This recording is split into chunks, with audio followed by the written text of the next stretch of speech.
Hello, my dear students. A very fresh good day to all of you. And this is your new chapter, new book. This is history, and this is section 1. And in the section 1, we will study the unit 1, that is the French Revolution. So, here are some basic thoughts and ideas behind the French Revolution.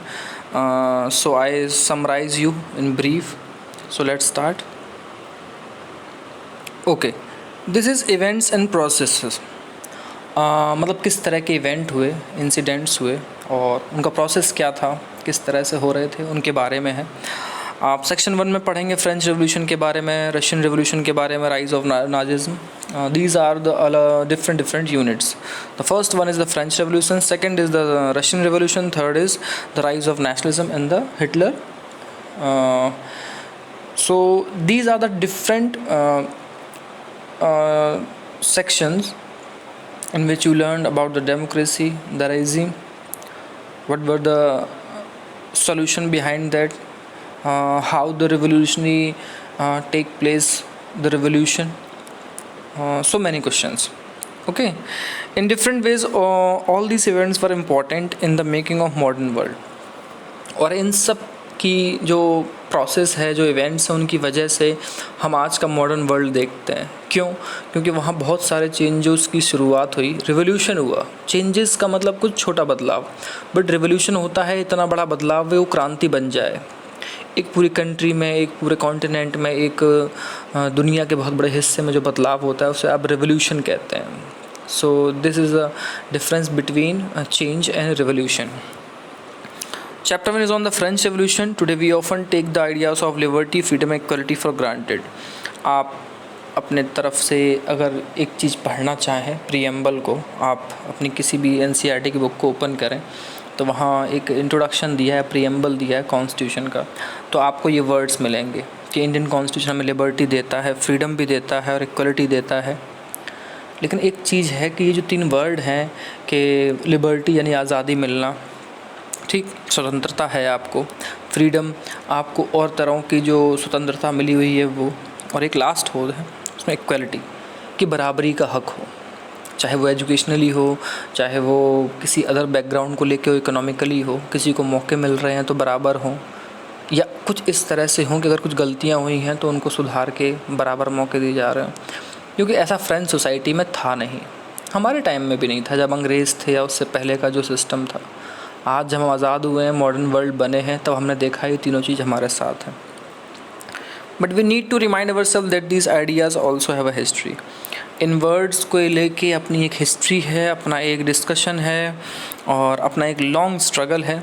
By looking at the French revolution you will read a small part of that history. और जब आप French revolution की history पढ़ेंगे ना, तो आप इन सब चीज़ों को भी पढ़ेंगे कि इन चीज़ों की शुरुआत कैसे हुई और क्यों हुआ।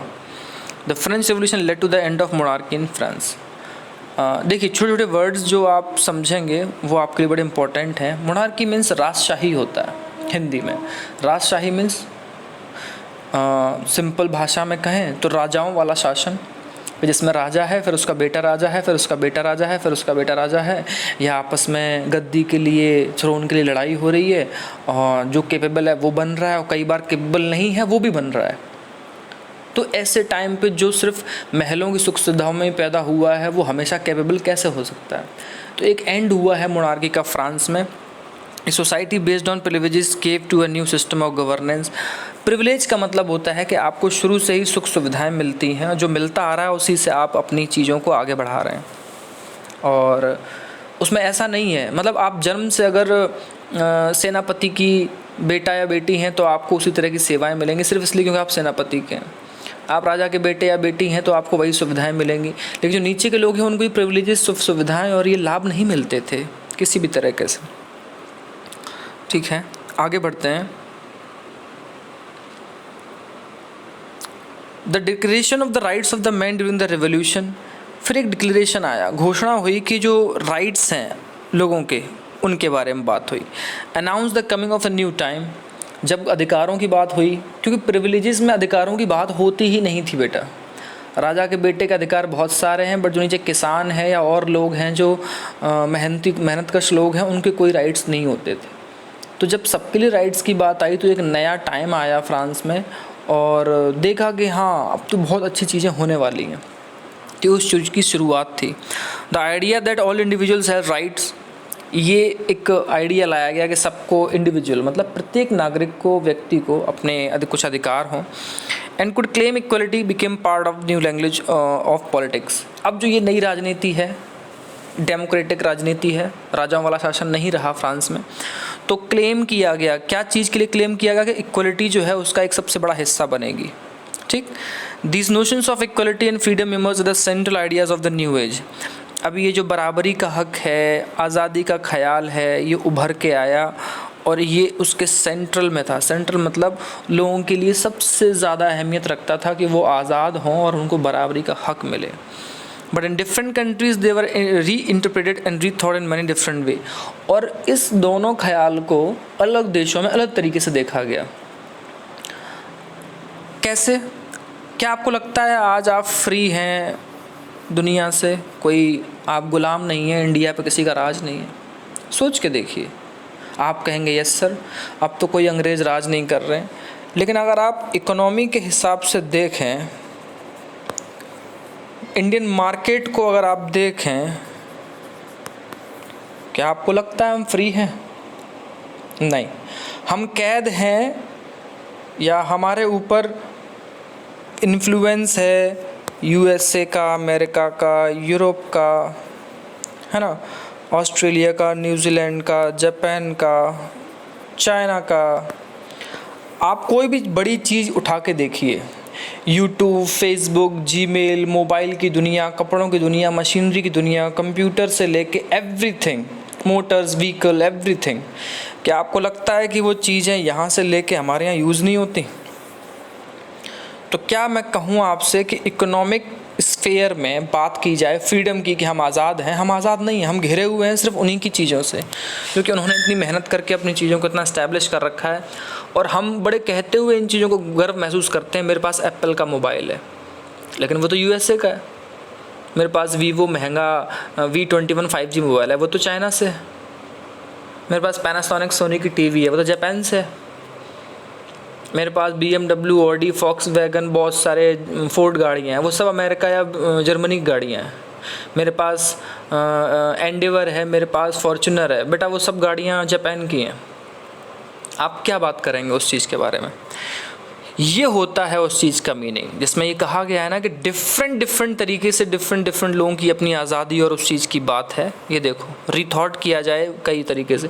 तो आज आप सोचिए ना कि आपको नए तरीके से सोचने की क्या ज़रूरत है कि हम अपने अंदर इतनी कैपेबिलिटी लाएँ कि हम अपने अच्छी चीज़ों को आगे डेवलप करें और अपना देश जो है वो मॉडर्न बने और ताकतवर बने। The anti-colonial movement in India, in China and Africa, South America produced ideas that were innovative and original. Actually anti colonial movement word को समझ लीजिए पहले तो। बेटा पहले तो ये समझिए कि एंटी वर्ड का मतलब क्या होता है। एंटी वर्ड का मतलब होता है विरोध, आप उसकी साइड नहीं ले रहे। और कॉलोनियल गवर्नमेंट, वो गवर्नमेंट जो हमारे यहाँ ऊपर कब्जा करके रह रही थी, लाइक इंग्लैंड, ब्रिटिश पीपल। तो एंटी कॉलोनियल रूल का मतलब क्या हो गया बेटा कि इंडियंस लोग ब्रिटिश रूल के खिलाफ अपोज करते थे वो, क्योंकि यूरोप की पावर्स का चाइना, सेंट्रल अमेरिका वगैरह से लेके इंडिया पे हर जगह राज था। तो ये मूवमेंट हर जगह हो रहे थे उनके खिलाफ, ठीक। But they spoke in a language that gain currency only from the late 18th century. और जो वो कहना चाह रहे थे, जो वो कर रहे थे, जो रिवोल्यूशन स्टार्ट है, उसने पॉपुलैरिटी लेना शुरू किया है 18th सेंचुरी से। 18th सेंचुरी का मतलब हो गया बेटा 1700 के बाद का टाइम। चाइना हो, अफ्रीका हो, हर जगह यूरोपियंस ने कब्जा करके रिसोर्सेज को वहाँ यूज़ किया, पैसा बनाया, बहुत अमीर बने और आज भी अमीर हैं वो सारे लोग। इंडिया सहित, क्योंकि इंडिया भी था, आप देखेंगे ब्रिटिश के खिलाफ हमारे यहाँ बहुत मूवमेंट चला, लॉन्ग स्ट्रगल था। वैसे ही बहुत सारे स्ट्रगल बेटा फ्रांस में थे, ठीक है। और ये सारी चीज़ें हैं, ये तो फिर चैप्टर 3 और उसके बारे में दिया है, उसको अभी स्टार्ट नहीं करना है हमें। ये है बेटा आपके चैप्टर की शुरुआत, एक बहुत ही बेहतरीन चैप्टर और बहुत ही मज़ेदार चीज़। आप देखेंगे कि जो आपके आज़ादी के, फ्रेटर्निटी के, भाईचारे के, इक्वलिटी की जो बात करते हैं वो कहाँ से आई थी बेटा? फ्रांस से आई थी।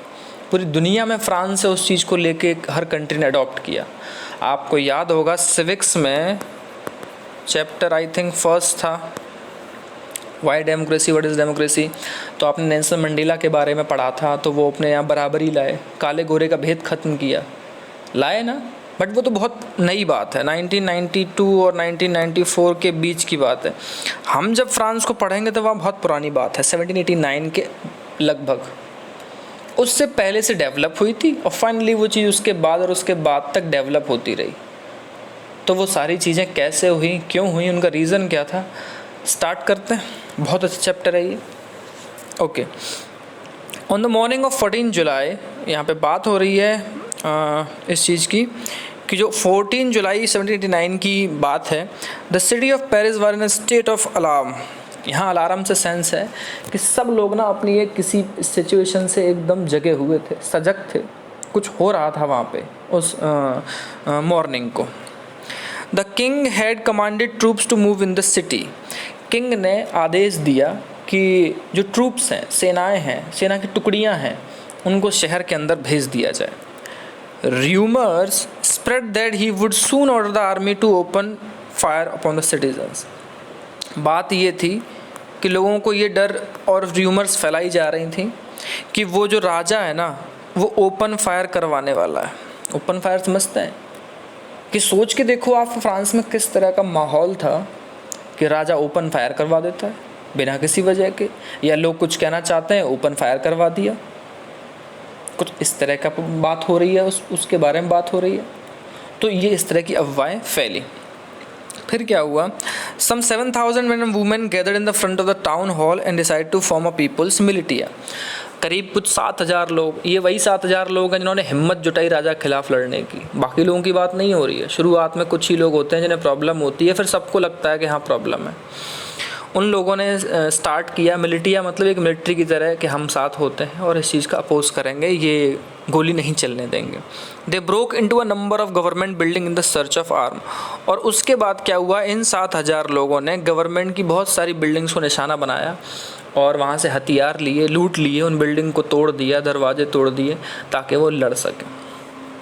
आगे क्या हुआ, finally A group of several hundred people March toward the eastern part of the city and storm the fortress between the Bastille. इस चीज़ को आप थोड़ा याद रखेंगे कि ये बेस्टील क्या है। हिंदी में बास्तील पढ़ देते हैं और इंग्लिश में जब पढ़ते हैं तो बेस्टील पढ़ देते हैं। ये एक जेल थी जो बिल्कुल फोर्टेस की तरह, यानी किले की तरह एकदम मजबूत, बड़ी बड़ी दीवारें और बहुत बड़ी थी, और उसको जो है तूफ़ान की तरह अटैक कर दिया। किसने? उन 7,000 लोगों ने। आगे क्या हुआ, where they hope to find hoarded ammunition, और उनको ना बहुत सारा जो लड़ने के लिए सामान था वो मिल गया। In the armed fight that followed the commander of the Bastille was killed and prisoner released. हुआ क्या बेस्टिल पे आक्रमण करने के बाद, वहाँ से लूटने के बाद, वहाँ के कमांडर्स को भी इन लोगों ने हरा दिया और मार दिया उसके बाद, और वहाँ जितने भी कैदी थे उनको रिलीज़ कर दिया। अब आप ये सोच के हैरान रह जाओगे, सर प्रिजनर्स को क्यों रिलीज़ किया? तो बेटा उसका जवाब ये है कि वो असल में प्रिजनर नहीं थे। राजा को जब भी लगता कि कोई उसके खिलाफ बोल रहा है, साजिश कर रहा है, या राजा को झूठा कोई बोल दे, तो बेगुनाह इनोसेंट पीपल्स को उसने बेस्टिल में भर रखा था। और बेस्टिल जो है उसके नाम से लोगों को डर लगता था क्योंकि वहाँ बहुत सारा अत्याचार होता था लोगों के साथ, इसलिए उन्होंने अपने लोगों को रिलीज़ कर दिया। दो देवर ओनली 7 ऑफ देम, और उसमें जो लोग थे जिन्होंने उनको मारा और वो सब फॉलो किया, 7 लोग थे। Yet the Bastille was hated by all, और बेस्टिल को सब लोग बहुत नफरत करते थे, because it stood for the despotic power of the king. Despotic power यानी कि जो सबसे मतलब कहते हैं ना पावर का घटिया इस्तेमाल करना, वो उसका एक सिंबल थी बेस्टिल। कोई जना नहीं चाहता था, राजा हमेशा धमकी देता था बेस्टिल में डाल दूंगा, कुछ उस तरह की बात थी। The fortress was demolished and its stone fragments were sold in the market to all those who wished to keep a souvenir of its destruction। हुआ क्या, उस किले नुमा पूरी दीवार को, जेल को तोड़ दिया गया, डेमोलिश कर दिया गया, और उसके जो टुकड़े हैं पत्थरों के उनको ना मार्केट में सोल्ड किया गया, और ये उम्मीद की गई कि सब लोग इस डिस्ट्रक्शन को याद रखेंगे, सोच के पत्थर बेचे गए। कितनी मतलब लोगों को में खुशी थी कि बेस्टिल को तोड़ दिया हमने, वो राजा की अहंकारी पावर का सिंबल थी, लोगों ने उसको तोड़ दिया। The days that follow saw more writing both in Paris and the country side. Country side का मतलब बेटा विलेज होता है, एज यू नो। पेरिस में से लेके गांव तक हर जगह बेटा वायलेंस होने लगे, राइट्स होने लगे, क्योंकि आपको मालूम है कि राजा जब परेशान हुआ होगा, उसको लगा होगा कि लोगों ने मेरी ताकत को ललकार दिया है, तो लोगों के बीच और उसकी आर्मी के बीच इस तरह से झड़प हुई, दंगे हुए बहुत सारी जगह। Most people were protesting against the high price of bread. अच्छा, दंगे इसलिए भी हो रहे थे कि उस समय वहाँ रोटी की कीमत जो थी बहुत महंगी हो चुकी थी, अनाज बहुत महंगा था। Much later when historians look back upon this time they saw it was the beginning of a chain of events। अच्छा, बाद में जो हिस्टोरियंस होते हैं, जो बुक्स लिखते हैं, उन्होंने देखा है कि ये जो चेन थी इवेंट्स की, बिगिनिंग के बेस्टिल को तोड़ देना, फिर हाई प्रेस के लिए लोग प्रोटेस्ट कर रहे हैं, मतलब बहुत तरह की बातें, तो ultimately led to the execution of the king in France. तो इन सब चीज़ों से लास्ट फाइनल सोल्यूशन ये आया था रेवोल्यूशन से कि वहाँ के राजा को उन्होंने निकाल फेंका, उसका मर्डर कर दिया और लोगों को मतलब एहसास दिलाया कि हम सब बराबर हैं, भेदभाव नहीं होगा, ऐसे लोगों को देश से निकाल देना होगा। ये वहाँ हो रहा था। Though most people at the time did not anticipate this outcome and how and why did this happen। अब ऐसी बहुत सारी चीज़ों को उस टाइम लोगों ने नहीं समझ पाया कि इससे क्या रिजल्ट निकल के आएगा। राजा को तो हटा दिया, अभी क्यों हुआ, कैसे हुआ, इसकी कहानी आप आगे देखेंगे। ये है बेस्टिल का वो एक डायग्राम, आप देखें बड़े अच्छे से। ये फिगर है storming the Bastille soon after demolition of the Bastille, artist made print commemorating the event. ये देखो कई सारे लोग हैं, तोप हैं, और ये बड़ी बड़ी जेलें हैं, वहाँ से धुआं निकल रहा है और इनको तोड़ दिया गया। ये देखो जंजीरें तोड़ दी गई हैं, गेट तोड़ दिए गए हैं, देखो। तो ये लोग हैं जो ये सारे काम को कर रहे हैं। तो उसका एक फाइनल पोर्ट्रेट तैयार किया आर्टिस्ट लोगों ने याद में, ठीक है। अब देखिए इसमें टॉपिक नंबर जो 1 स्टार्ट होता है वो है the French society during the late 18th century. यहाँ से स्टार्ट करते हैं, मतलब ऐसा क्यों हुआ, किस लिए हुआ, कब हुआ, और उसकी कहानी यहाँ से स्टार्ट होगी स्टूडेंट्स। बहुत अच्छा चैप्टर है, बहुत इजी भी है, बस अच्छे से पढ़ते रहिए, ध्यान दीजिए। कुछ चीज़ समझ में नहीं आए तो आप जानते रहिए और आपको लगेगा कि आपने बहुत सारी चीज़ों को एक्वायर किया। Okay, In 1774, Louis XVI of the Bourbon family of kings ascended the throne of France। बेटा बूर्बो फैमिली, बूर्बो से ऐसे समझ लीजिए जैसे अपने यहाँ मुगल्स आए थे, है ना, अपने यहाँ गुप्त थे, अपने यहाँ मौर्याज थे, चंद्रगुप्त मौर्य, है ना, मतलब बहुत सारी डायनेस्टी आई थी ना यहाँ पे, ठीक वैसे ही। तो एक बूर्बो फैमिली थी, बूर्बो डायनेस्टी थी, कहाँ पे, फ्रांस में। तो उसका लुई 1774 में फ्रांस की गद्दी बैठता है। अब आप सोच के देखो, लुई 16 होगा तो 16 से पहले शायद 15 और बैठे होंगे। किसी को भी अगर आप 10 ईयर्स से भी मल्टीप्लाई करेंगे तो 150 ईयर्स तो यूं ही हो गया। इतने मतलब सैकड़ों 100 ऑफ ईयर्स से बूर्बो फैमिली का राज था, बहुत सारी जगह रहा है। आप अदर कंट्रीज़ में भी देखेंगे, आप रशियन पढ़ेंगे तो भी मज़ा आएगा आपको। He was 20 years old and married to the Austrian princess Marie Antoinette. अच्छा, सबसे बड़ी बात आप ये देखें कि ये जो अभी इसमें डिस्कशन में एक बात आएगी आगे, तो आप देखेंगे कि जो ऑस्ट्रियन राजकुमारी है, 20 साल की उम्र में उससे उसकी शादी होती है। वहाँ की प्रिंसेस थी राजकुमारी Marie Antoinette. Upon his accession to the new king found an empty treasury. जब वो राजा बना भी था तो ट्रेजरी जो होती है, खजाना होता है, शाही खजाना राज्य का, फ्रांस का, वो खाली था। Long years of war had drained the financial resources of France. बहुत सारे युद्ध लड़े हैं, तो जब आप युद्ध लड़ते हैं तो आपका पैसा खर्च होता है, रिसोर्सेज खर्च होते हैं, उसकी वजह से सारी चीज़ें, रिसोर्स फाइनेंशियली जो थे फ्रांस के ख़त्म हो गए थे। Added to this was the cost of maintaining an extravagant court at the immense place of Versailles. ऊपर से वर्साइल्स के बड़े बड़े महल तैयार हो रहे थे, इमेंस ऑफ अमाउंट खर्च हो रहा था। Under Louis 16 France help the 13 American colonies to gain their independence from the common enemy Britain. Britain जो दुश्मन था वो अमेरिका का भी था और बेटा फ्रांस का भी था। तो फ्रांस ने अमेरिका की हेल्प की, 13 कॉलोनीज़ को मतलब हेल्प की इंडिपेंडेंस दिलाने में ब्रिटेन से। अब हेल्प दी मतलब आप सोच के देखिए, आर्मी भेजी होगी, अदर रिसोर्सेज दिए होंगे, गन्स दिए होंगे, तो भाई हमारा पैसा ही तो हम दूसरों की हेल्प में खर्च करते हैं। The war added more than $1 billion levies to डेप्ट and had already risen to more than 2 billion livres. जो लिवरी है बेटा वो उस टाइम की करेंसी है फ्रांस की। तो कहने का मतलब है, मान लीजिए फ्रांस के पास ऑलरेडी 2 करोड़ रुपए कम पड़ रहे थे, लेकिन वो 2 करोड़ और खर्च कर देता है अमेरिका की लड़ाई में, तो वो 4 करोड़ के घाटे में चल रहे थे। इस तरह के फ्रांस की उस टाइम की हालत थी। आगे देखते हैं और क्या था। Lenders who gave the state credit now began to charge 10% interest on loan। अब जो उधार देने वाले लोग हैं वो राजा को जब क्रेडिट दे रहे हैं तो वो उन्होंने चार्ज करना शुरू कर दिया 10% इंटरेस्ट, ब्याज लेना शुरू कर दिया जो अमाउंट दे रहे हैं वो। So the French government was obliged to spend an increasing percentage of its budget on interest payment alone। अब ऊपर से गवर्नमेंट भी इंक्रीज कर रही है अपने परसेंटेज ऑफ बजट को कि ये खर्चे वो खर्चे ये खर्चे, और पेमेंट खर्च करने के लिए भी बहुत सारी चीज़ें, भाई पेमेंट भी तो करना है, आपके यहाँ लोग इतना काम कर रहे हैं। तो एक बहुत बड़ा बर्डन लुई 16 की अपनी एक ये सारी चीज़ों से रूबरू होना, उसको ये सब चीज़ मिली जब वो गद्दी पे बैठा। To meet its regular expenses such as the cost of maintaining an army, the court, running government offices, universities, the state was forced to increase taxes। इस लाइन को पढ़ के आपको आज के इंडिया की हालत नज़र आ रही होगी। पेट्रोल 100 के पार है, सिलेंडर भी बेटा 850 रुपये मिल रहा है, हालत ख़राब है। कोरोना से वैसे ही सबकी बहुत हालत ख़राब हुई है इकोनॉमिकली, और ऊपर से इंक्रीज टैक्स और कर दिया जाए तो इंडिया में भी टैक्स बढ़ाया जा रहा है। पेट्रोल डीजल से लेके बहुत सारा टैक्स बढ़ा दिया, गैसेस पे बढ़ा दिया, बैंक के ट्रांजैक्शन पे बहुत सारे चार्ज लगा दिए गवर्नमेंट ने। 1 जुलाई से स्टार्ट हुआ है बेटा। तो यही हालत उस टाइम फ्रांस की थी। अब यूनिवर्सिटी चलानी है, ऑफिस चलानी है, आर्मी है, उनको तनख्वाह देनी है, सारी चीज़ें हैं, सैलरी देना है गवर्नमेंट ऑफिशियल्स को, देश चलाना है, तो उसके लिए गवर्नमेंट ने टैक्स बढ़ा दिया। अब आप सोच के ये बताओ मुझे, या मन में विचार लाओ, टैक्स कौन दे रहा होगा? वही तो सबसे ज़्यादा अत्याचार हो रहा था। Yet even this measure would not have sufficed।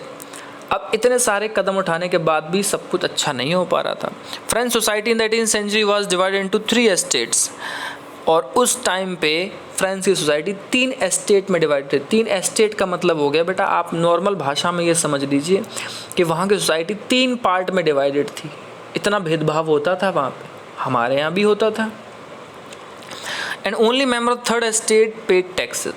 और उन 3 जो एस्टेट थी स्टूडेंट्स, उसमें से सिर्फ जो 3rd एस्टेट्स के लोग थे ना, वो टैक्स पे करते थे। ध्यान दीजिएगा इस बात को, ओनली 3rd एस्टेट्स के। अब वो कौन कौन है जरा देखें तो। The society of estates was the part of feudal system. Feudal system समझते हैं? थोड़ा ध्यान दीजिएगा, अगर आपने 8th में महलवारी, मुनरो सिस्टम ये सब पढ़ा होगा, और अपने यहाँ आप अपने दादा लोगों से या बड़े लोगों से पूछ सकते हैं कि पापा ज़मींदारी क्या होती थी। कुछ वैसा सिस्टम। ज़मींदारी सिस्टम फ्यूडल को नहीं कहेंगे बेटा, ध्यान रखिएगा, क्योंकि फ्यूडल को समझने के लिए थोड़ा यूरोप की तरफ बढ़ना पड़ेगा, और वो अभी हम ज़्यादा नहीं जाएंगे। आपको नॉर्मल भाषा में समझा देते हैं कि इंडिया में जो बड़े बड़े ज़मींदार होते थे वो किसानों से खेती करवाते थे, खुद नहीं करते थे, और उनसे ही वसूलते थे सारी चीज़ें, भले ही सूखा आ गया, बाढ़ आ गया। तो वैसे ही सिस्टम फ्रांस में था। And dated back to the middle ages, और वो कुछ पुराने टाइम की तरह था। The term old regime is usually used to the describe society and institution of France before 1789। ये ओल्ड रिजिम की जो बात होती है वो इसीलिए यूज़ होती है कि जब 1789 में फ्रेंच में रेवोल्यूशन हो गया तो उससे पहले की सोसाइटी को इंडिकेट किया जाता था। अब ज़रा एक चीज़ समझिए आप लोग, क्या है ये, ज़रा देखें तो। देखिए, फर्स्ट एस्टेट्स है क्लर्जी, यानी कि अच्छे लोग हैं, मंत्री वंत्री हैं, है ना, बिजनेस टाइप लोग हैं, राजा के करीबी लोग हैं। सेकंड स्टेट में नोबिलिटी वाले लोग हैं, मतलब डॉक्टर, इंजीनियर्स वगैरह ऐसे प्रोफेशनल लोग हैं। थर्ड एस्टेट्स में भी 3 तरह के लोग हैं। पहले जो थे वो big businessman, merchant, official lawyer वगैरह हैं। दूसरे में किसान और आर्टिशन है, और जो सबसे लास्ट वाली है उसमें है मजदूर वर्ग, छोटे किसान या भूमिहीन मजदूर। और में सबसे बुरी हालत इन लोग की थी। थर्ड एस्टेट्स में भी सबसे बुरी हालत इनकी, और ये लोग ही टैक्स पे करते थे। ये भी कई बार मौज की ज़िंदगी जी लेते थे। सबसे ज़्यादा वज़न इसका था। ये पूरी सोसाइटी इन सब का वज़न उठाती थी, इन सब का। ये हालात थे फ्रांस में। अब आप सोच के देखो। ठीक, आगे बढ़ते हैं। ये देखिए न्यू वर्ड्स हैं, इन पे तो आपको काफ़ी अच्छे से ध्यान देना ही होगा students. Livre unit of currency in France discontinued in 1794। 1794 तक ये करेंसी फ्रांस की रही थी बेटा, उसके बाद नहीं रही। क्लर्जी मतलब समझ लीजिए, ये उन ग्रुप्स का पर्सन का ग्रुप्स होता है जो इन्वेस्ट करते हैं special function in the church. आप देखते हैं ना अपने यहाँ भी धार्मिक टाइप के बहुत सारे लोग होते हैं, महामंडलेश्वर, महंत, सिद्धपीठ और बड़े बड़े मंदिरों के जो पुजारी या पंडित ब्राह्मण लोग हैं। एक ये टाइथी है। टाइथी क्या है? एक टैक्स है जो चर्च ने लगाया था, comprising 1/10 of the agriculture produce. Church की बहुत चलती थी फ्रांस में।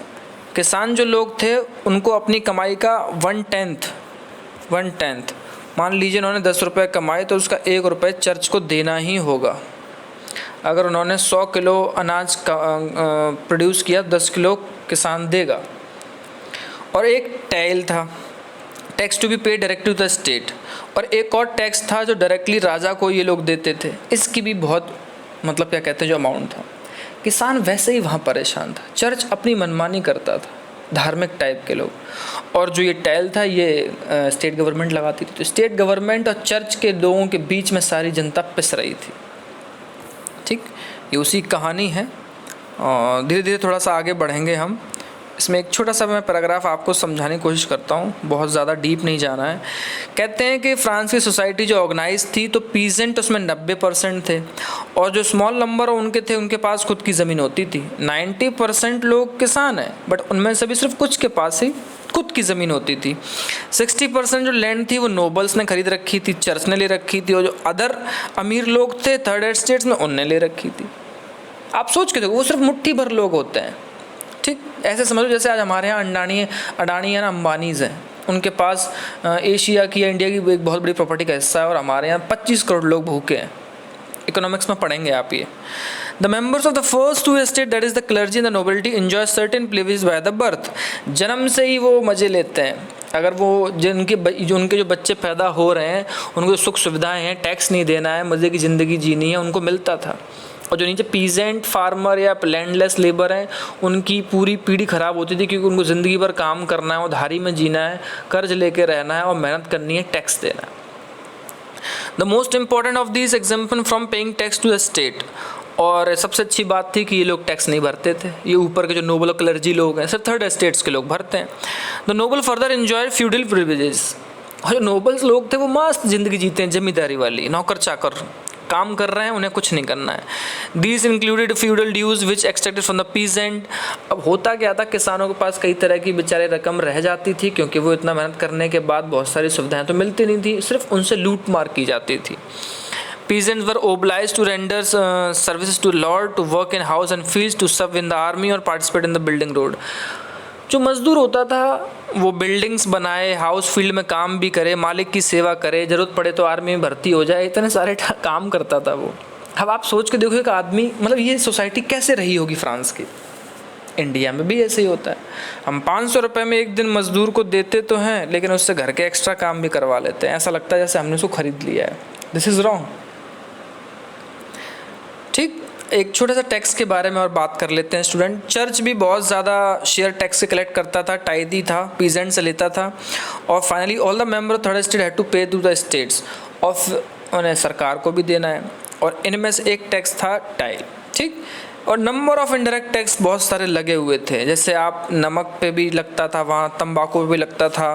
तो जो बर्डन था ना एक्टिविटीज़ का, टैक्सेस का, वो थर्ड एस्टेट सिर्फ अकेला बेचारा सहन करता था पूरे फ्रांस का। ये हालत थी फ्रांस की सोसाइटी की।